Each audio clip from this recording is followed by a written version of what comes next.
Esta tragedia, ocurrida en los Urales del Norte hace más de 65 años, sigue despertando nuestra imaginación hasta el día de hoy. Si la comparamos con desastres como el hundimiento del Titanic, que se cobró la vida de 1.496 personas, o el derribo del vuelo MH17 de Malaysia Airlines por parte del ejército ruso, que dejó 298 víctimas, la muerte de apenas 9 personas podría parecer, a simple vista, un hecho menor.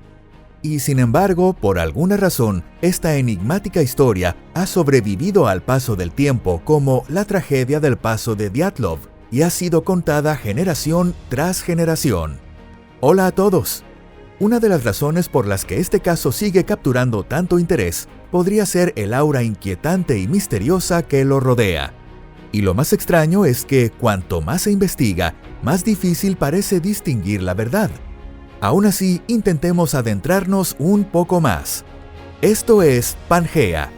Si les gusta nuestro contenido, no olviden suscribirse al canal. ¡Vamos a comenzar!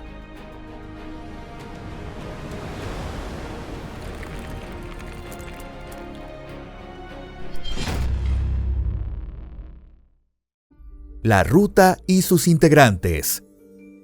Cuanto más nos adentramos en los detalles de este caso, más preguntas surgen, hasta el punto en que ya no sabemos qué es verdad y qué no. Sin embargo, en su origen, esto debería ser tan solo una expedición de esquí de montaña de nivel 3, una dificultad considerada moderada. En cuanto al nivel de dificultad, un experto incluso afirmó que cruzar con esquíes las suaves y bajas montañas del norte de los Urales no puede ser tan complicado, y llegó a decir que la clasificación de esta ruta estaba sobrevalorada. Pero lo que aquel experto pasó por alto fue que los Urales del Norte están entre las regiones más remotas e inaccesibles de todo el planeta.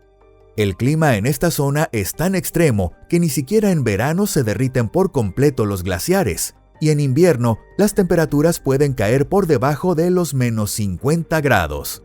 La expedición coincidió con la celebración del 21 Congreso del Partido Comunista Soviético y tuvo lugar en plena temporada de frío extremo entre enero y febrero de 1959. Prácticamente no tenían otra opción posible en cuanto a la fecha del viaje. De hecho, no se puede esquiar en verano y durante la primavera y el deshielo, el paso por zonas cubiertas de taiga y permafrost se vuelve casi imposible. La ruta que habían planeado abarcaba al menos 300 kilómetros esquiando, además del ascenso al monte Otorten, de 1.234 metros, y al monte Oika Chakur, de 1.322 metros de altitud. Para completar este trayecto habían estimado entre 16 y 18 días. Aunque muchos expertos consideran que eso era un cálculo demasiado optimista. Un dato curioso es que el monte Oika Chakur es considerado una tierra sagrada por el pueblo indígena Mansi. Solo los chamanes tienen permiso para entrar en ese lugar. Al analizar las distintas teorías sobre la muerte del grupo de Dyatlov, conviene tener presente este detalle. Aún así, los integrantes de la expedición eran jóvenes y valientes sin miedo a nada. De los 10 miembros del grupo, 9 tenían entre 21 y 25 años. En aquella época, la igualdad de género apenas era conocida, y entre los 10 participantes solo había 2 mujeres, Lyudmila Dubinina y Zinaida Kolmogorova. El líder del grupo era Igor Dyatlov, estudiante de quinto año en la Facultad de Ingeniería de Radio de la Universidad Politécnica de los Urales, con apenas 23 años. Casi todos los demás también eran estudiantes de cuarto o quinto año en la misma universidad. La única excepción era Semyon Solotaryov. En el momento de la expedición, él tenía nada menos que 38 años. La presencia de este veterano en un grupo de jóvenes fue uno de los factores que despertó ciertas sospechas respecto a las posibles causas de la tragedia. Además, Solotaryov se unió al grupo de Dyatlov apenas unos días antes de la partida. Cronología de los hechos. El 23 de enero de 1959, los 10 miembros de la expedición abordaron un tren en Sverdlovsk, hoy Ekaterimburgo, con destino a la ciudad de Serov. La noche del 24, el grupo continuó su viaje en tren desde Serov hasta la estación de Ivdel. Desde allí tomaron un autobús que los llevó al pueblo de Visay. Finalmente, el 26 de enero, el grupo de Dyatlov llegó al campamento maderero de Punto de Tala número 41 en un camión sin techo, y al día siguiente, el 27, llegaron esquiando a la aldea abandonada conocida como Segundo Asentamiento del Norte. Hay dos aspectos importantes aquí. Primero, recorrer caminos helados en pleno invierno en un camión descubierto está lejos de ser una experiencia divertida. Y segundo, en esa zona, los trabajos de tala eran realizados por prisioneros de campos de trabajo forzados sometidos a un clima brutal. Y precisamente a causa de lo agotador del trayecto, el grupo perdería a uno de sus integrantes. Yuri Yudin, sacudido por los golpes en la caja del camión, sufrió una fuerte recaída en su ciática, con dolores severos en la espalda y piernas, y tuvo que abandonar la expedición. El hecho de que hubiera campos de prisioneros en la región dio lugar más tarde a la teoría de que la tragedia de Dyatlov estuvo relacionada con fugitivos evadidos.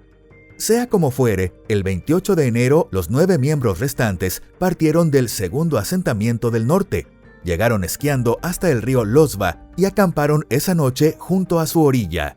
El 29 de enero siguieron los antiguos senderos del pueblo Mansi y alcanzaron un afluente del Lozva, el río Auspia. El 30 de enero avanzaron siguiendo un camino de renos usado por los Mansi, retomando el curso del Auspia. Y fue el 31 de enero cuando llegó el día que sellaría el destino de este grupo. Ese día intentaron ascender por la ladera del monte Holatsiagl de 1079 metros de altitud, partiendo desde el valle del Auspia. Sin embargo, el entorno era tan hostil, sin árboles ni barreras naturales contra el viento, que se vieron obligados a regresar al valle del Auspia, donde volvieron a acampar. El 1 de febrero comenzaron a construir un almacén improvisado donde dejar los alimentos y equipos que usarían en su camino de regreso. Esta tarea, al parecer, les llevó bastante tiempo. Un experto señaló con razón que, tras eso, ya no debían haber seguido avanzando ese día. Pero los jóvenes no pensaban igual. Por la tarde del 1 de febrero de 1959, reanudaron el ascenso por la ladera del Holatsiagl. Curiosamente, el nombre de esta montaña donde ocurrió la tragedia significa Montaña de los Muertos en lengua Mansi. El nombre proviene de una antigua leyenda según la cual en ese lugar murieron 9 cazadores. Nunca sabremos si los expedicionarios conocían esa historia, ni si lo sabían si eso habría cambiado sus decisiones. Aquella noche quedaron atrapados en una empinada pendiente de 30 grados bajo una densa capa de nieve. No podían seguir avanzando, así que decidieron montar la tienda justo allí. Según los expertos, a pesar del agotamiento, la tienda fue instalada correctamente. Nivelaron el suelo, colocaron 8 pares de esquís como base y aseguraron la lona con bastones de esquí. Entonces, ¿qué fue lo que ocurrió después? Se esperaba que el grupo llegara al pueblo de Visay el 12 de febrero y que desde allí Dyatlov enviara un telegrama confirmando su arribo. Pero como Yuri Yudin, quien había abandonado la expedición, ya había advertido que podrían retrasarse, en ese momento nadie se alarmó. La preocupación comenzó recién en la noche del 16 al 17 de febrero, cuando finalmente lograron comunicarse por teléfono con el pueblo de Visay. La búsqueda y el hallazgo. La búsqueda comenzó recién el 20 de febrero, lo que significa que, según se sabría después, ya habían pasado 19 días desde la muerte del grupo. El 26 de febrero, gracias a la ayuda de los cazadores Mansi que se unieron a la búsqueda, se encontró finalmente la tienda de campaña vacía. La tienda estaba casi completamente cubierta por la nieve, dejando apenas visible su parte superior. Lo más extraño era que no había nadie adentro, pero las pertenencias estaban en orden, e incluso las botas de invierno y la ropa térmica estaban cuidadosamente acomodadas. En la parte superior de la tienda se hallaron 2 cortes grandes. Por la forma de los cortes quedó claro que habían sido hechos desde el interior con un cuchillo y eran lo suficientemente grandes como para que una persona pudiera salir arrastrándose por allí. Desde la tienda, descendiendo por la pendiente, se extendía una fila de huellas.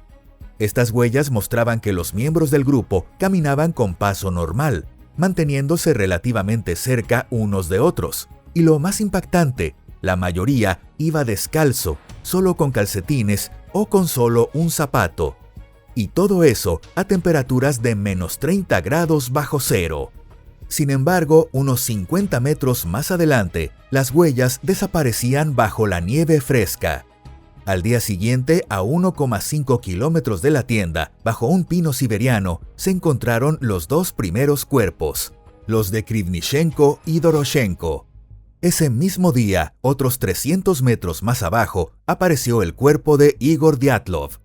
El 4 de mayo por fin se hallaron los cuerpos de los miembros restantes del grupo. 4 de ellos estaban en un barranco dentro del bosque y presentaban heridas muy graves.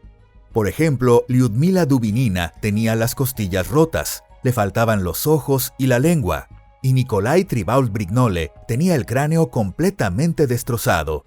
Aunque la mayoría murió por hipotermia, se determinó que Dubinina, Solotaryov y Tribault-Brignole murieron por traumatismos letales sufridos antes de fallecer. Y lo más inquietante, según los expertos, esas heridas fueron causadas por una fuerza extremadamente potente, comparable al impacto de ser atropellado por un automóvil a gran velocidad. La investigación. En sus primeras etapas, la investigación fue dirigida durante un corto periodo por un fiscal local. En marzo, el caso fue transferido a un investigador de la Fiscalía Regional de Sverdlovsk. La primera hipótesis que planteó este nuevo investigador fue que los responsables del crimen habían sido los indígenas Mansi. Si este suceso hubiera ocurrido unos 10 años antes, en plena era del terror estalinista, el caso habría terminado ahí mismo, y los Mansi habrían sido forzados a confesar. Pero para entonces, el país ya vivía el periodo de deshielo de Yaroslavl. Por eso, las autoridades no tuvieron más opción que admitir que los Mansi no tenían relación alguna con el caso, y que la montaña sagrada que veneran no se encontraba siquiera cerca del lugar de la tragedia. Fue entonces cuando surgió un dato inquietante. Cerca del lugar donde murieron los miembros del grupo de Dyatlov existía una zona militar de pruebas conocida como VP-41, donde se estaban realizando lanzamientos de misiles balísticos. De hecho, algunos testigos Mansi y miembros del equipo de búsqueda afirmaron haber visto bolas de fuego en el cielo. Sin embargo, esas bolas de fuego fueron avistadas después del hallazgo de los cuerpos, y no existen testimonios registrados que confirmen su aparición el 1 o 2 de febrero. Aún así, quienes apoyan la teoría del experimento con cohetes señalan un dato importante. En los dos cuerpos y en una parte de su ropa se detectaron rastros de radiación. Aunque estuviéramos en el deshielo, la protección de los secretos de Estado seguía siendo la máxima prioridad. Probablemente por eso, los superiores del investigador Ivanov le ordenaron eliminar del expediente el informe de la prueba de radiación. Como resultado, apenas 3 meses después del inicio de la investigación, en mayo se cerró oficialmente el caso, bajo el argumento de que no se hallaron indicios de crimen alguno. La conclusión oficial fue que los excursionistas murieron debido a una fuerza natural irresistible. Esa fuerza natural, en el lenguaje del informe, se refería a una avalancha. Las teorías sobre la muerte del grupo de Dyatlov. Se han propuesto entre 75 y 100 teorías diferentes para explicar lo ocurrido. Estas se dividen en líneas generales en 3 grandes categorías: teorías de causas naturales, teorías criminales y teorías de factores misteriosos. Empecemos con las teorías relacionadas con fenómenos naturales. La más citada es la hipótesis de una avalancha. Esta teoría se apoya en el hecho de que la tienda fue cortada desde dentro, y se sugiere que los miembros del grupo entraron en pánico al escuchar el estruendo de la nieve deslizándose y huyeron apresuradamente. Las heridas que presentaban algunos cuerpos podrían, aunque con algo de esfuerzo interpretativo, explicarse como consecuencia de haber sido alcanzados por la nieve mientras huían. Sin embargo, esta hipótesis deja muchas preguntas sin respuesta. En primer lugar, la pendiente del terreno era demasiado suave para que se produjera una avalancha. En segundo lugar, no se hallaron rastros de avalanchas, y la tienda seguía en su lugar, sin señales de haber sido arrastrada. Más extraño aún es que el interior de la tienda estaba ordenado con esmero.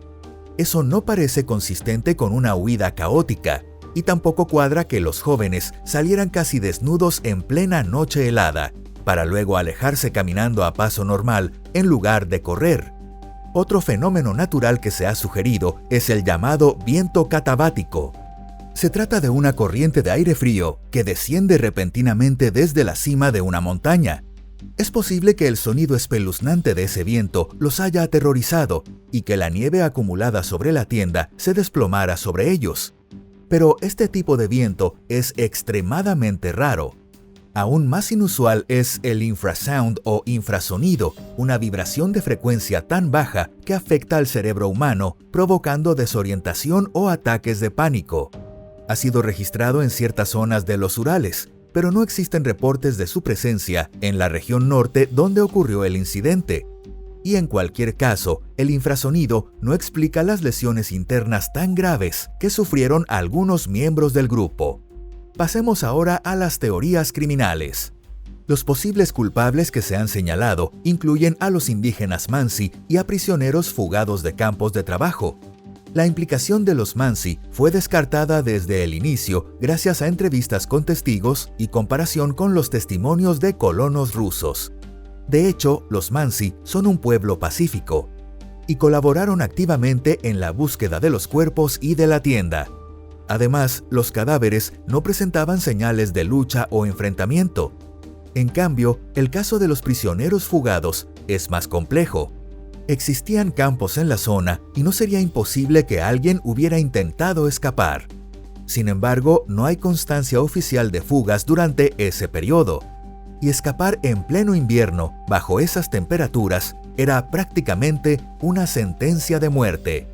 Repetimos, no se hallaron rastros de violencia en los cuerpos, ni tampoco huellas que no fueran las del propio grupo. La teoría criminal con más fuerza es la de la implicación militar.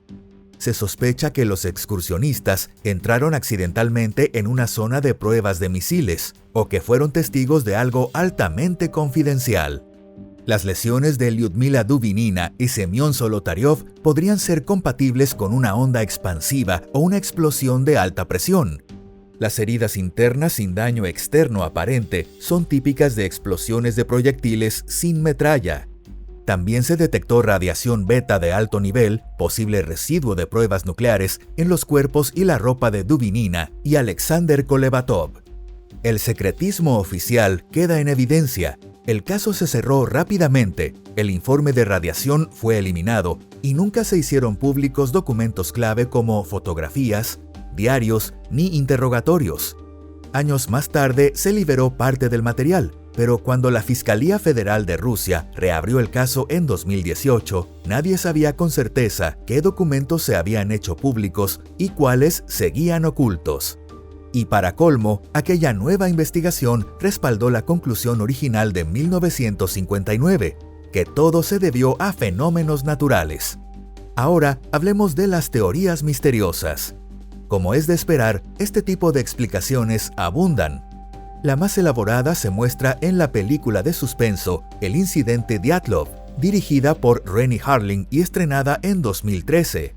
En la cinta se sugiere que el grupo entró por accidente a una zona donde el ejército soviético realizaba experimentos secretos sobre teletransportación y viajes en el tiempo. Los protagonistas descubren un portal que conecta con otra dimensión o con otra época. Y en un giro dramático, dos de ellos regresan a 1959 y sus propios cuerpos son utilizados para atacar al grupo original. Bueno, si uno va a dejar volar la imaginación, puede meter vampiros, extraterrestres o lo que se le antoje. Al final, es cuestión de gustos, ¿no? Pero hablando en serio, la tragedia del paso de Dyatlov sigue siendo, hasta hoy, un misterio sin resolver. Hay demasiados factores que podrían haber causado la muerte del grupo, y lo peor es que muchos de ellos se contradicen entre sí. Quizás solo una investigación independiente, basada en archivos completos y sin censura, pueda arrojar algo de luz sobre el caso. Hoy está claro que la investigación de entonces fue dirigida desde arriba y que muchos hechos quedaron deliberadamente ocultos. Y quizá esos hechos ya se hayan perdido para siempre. Al menos mientras siga en pie un sistema que desprecia el valor de la vida humana. Si este video te pareció interesante, no olvides dejar un me gusta y compartirlo en tus redes sociales. Gracias por vernos hasta el final. Nos vemos en el próximo episodio. ¡Hasta pronto!